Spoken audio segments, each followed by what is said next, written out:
بسم اللہ الرحمن الرحیم۔ ابو کبشہ انماری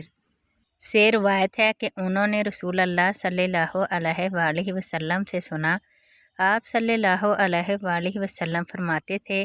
کہ 3 باتیں ہیں جن پر میں قسم کھاتا ہوں، اور ان کے علاوہ ایک اور بات ہے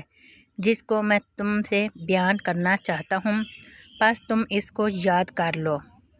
جن 3 باتوں پر میں قسم کھاتا ہوں، ان میں ایک تو یہ ہے کہ کسی بندے کا مال صدقے کی وجہ سے کم نہیں ہوتا، یعنی کوئی شخص اپنا مال راہ خدا میں دینے کے سبب سے کبھی مفلس نادر نہیں ہوگا، بلکہ اس کے مال میں برکت ہوگی۔ ایک وہ بندے جن کو اللہ نے مال دیا ہے اور صحیح طریق زندگی کا علم بھی ان کو دیا ہے، بس وہ اس مال کے صرف و استعمال میں اللہ سے ڈرتے ہیں اور اس کے ذریعے صلہ رحمی یعنی اپنے اعزاء و اقارب کے ساتھ سلوک اور ان کی ہمدردی کرتے ہیں، اور اس میں جو عمل اور تصرف کرنا چاہیے اللہ کی رضا کے لیے وہی کرتے ہیں۔ بس ایسے بندے سب سے اعلیٰ افضل مرتبے پر فائز ہیں۔ اور دوسری قسم وہ بندے ہیں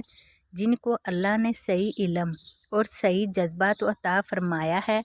لیکن ان کو مال نہیں دیا۔ بس ان کی نیت صحیح اور سچی ہے، اور وہ اپنے دل و زبان سے کہتے ہیں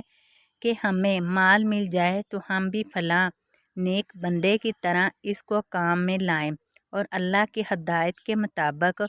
وہ جن اچھے مصارف میں صرف کرتا ہے ہم بھی انہی میں صرف کریں۔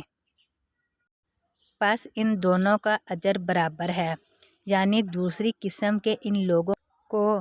حسن نیت کی وجہ سے پہلی قسم والوں کے برابر ہی ثواب ملے گا، اور تیسری قسم وہ لوگ ہیں جن کو اللہ نے مال دیا اور اس کے صرف و استعمال کا صحیح علم اور صحیح جذبہ نہیں دیا،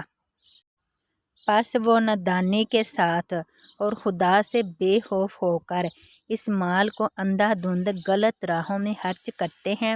اس کے ذریعے صلہ رحمی نہیں کرتے، اور جس طرح اس کو صرف استعمال کرنا چاہیے اس طرح نہیں کرتے، بس یہ لوگ سب سے برے مقام پر ہیں۔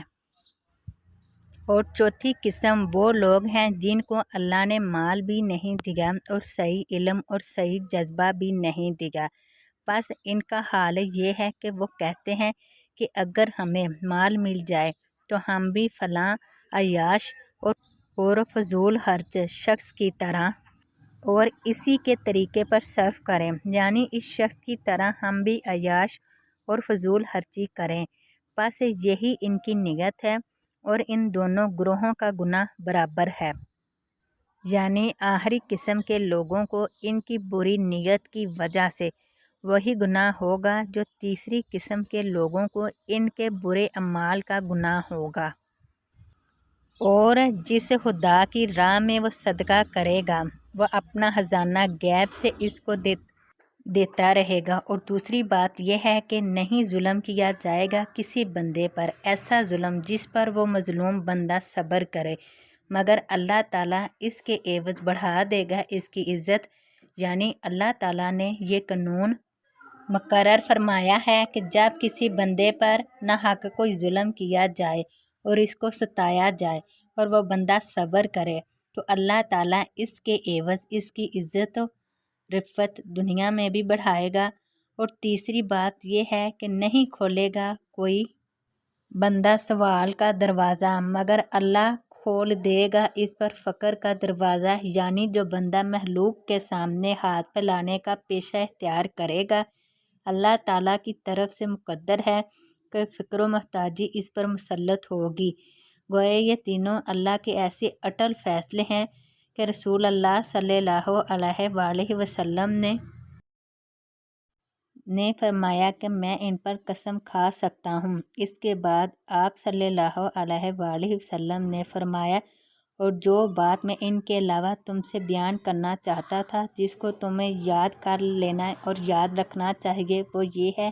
کہ دنیا 4 قسم کے آدمیوں کے لیے ہے، یعنی اس دنیا میں 4 طرح کے آدمی ہیں۔